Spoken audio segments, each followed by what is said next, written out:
नमस्कार साथियों, Suryanagari unique law classes के यूट्यूब चैनल पर मैं डॉक्टर उर्मिला राठी आपका हार्दिक स्वागत और अभिनंदन करती हूँ। कैसे हैं आप सब लोग? कैसे चल रही है आपके एडीजे की प्रिपरेशन? तो मैंने जैसे आपसे कहा कि अब एडीजे हो चाहे जुडिशरी हो, सब में अब जजमेंट्स आते रहते हैं। तो इसी कड़ी में आज मैं आपके सामने कुछ जजमेंट्स हैं जो आप देखते जाएंगे।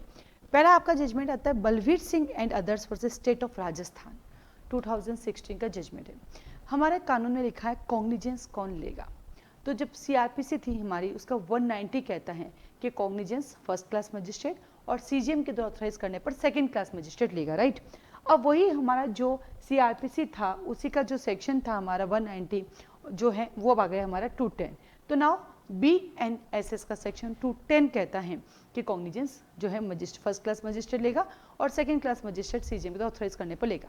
फिर आता फ्रदर। तो बलवीर सिंह के केस पे बात ये हुई थी कि जब कभी भी कॉग्निजेंस जो है फर्स्ट क्लास मजिस्ट्रेट ने ले लिया और वो matter versus court of session का है, बट हमारा कानून का प्रोविजन कहता है कि court of session direct cognizance नहीं ले सकता है, उसको BNSS के सेक्शन 213 के अंदर आपको कमिट करना पड़ता है, जो कि पहले हमारा 193 था।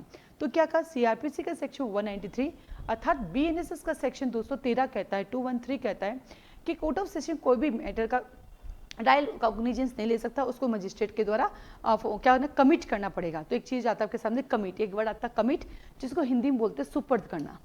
कमिट को हिंदी में बोलते हैं सुपर्द करना।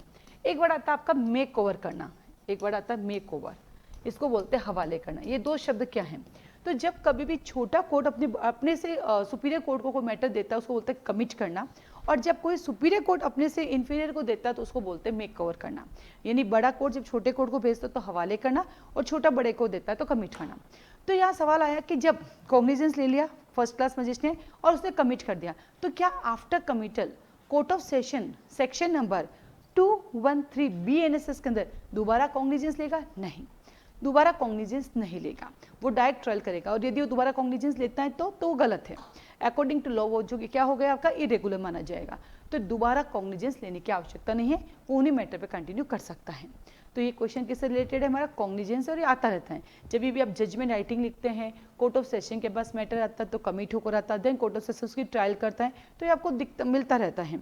आप ये भी कह सकते हैं जब जजमेंट राइटिंग लिखना शुरू करो तो according to this case first class magistrate ने जो है कोर्ट ऑफ सेशन को मैटर जो है कमिट किया, और now court of session as I am court of session मैं इसकी ट्रायल स्टार्ट कर रहा हूँ। ठीक है, आज के लिए धन्यवाद। इसी तरह हमारे साथ जुड़ते रहिए और रोज नए नए केसेस के बारे में जानते रहिए।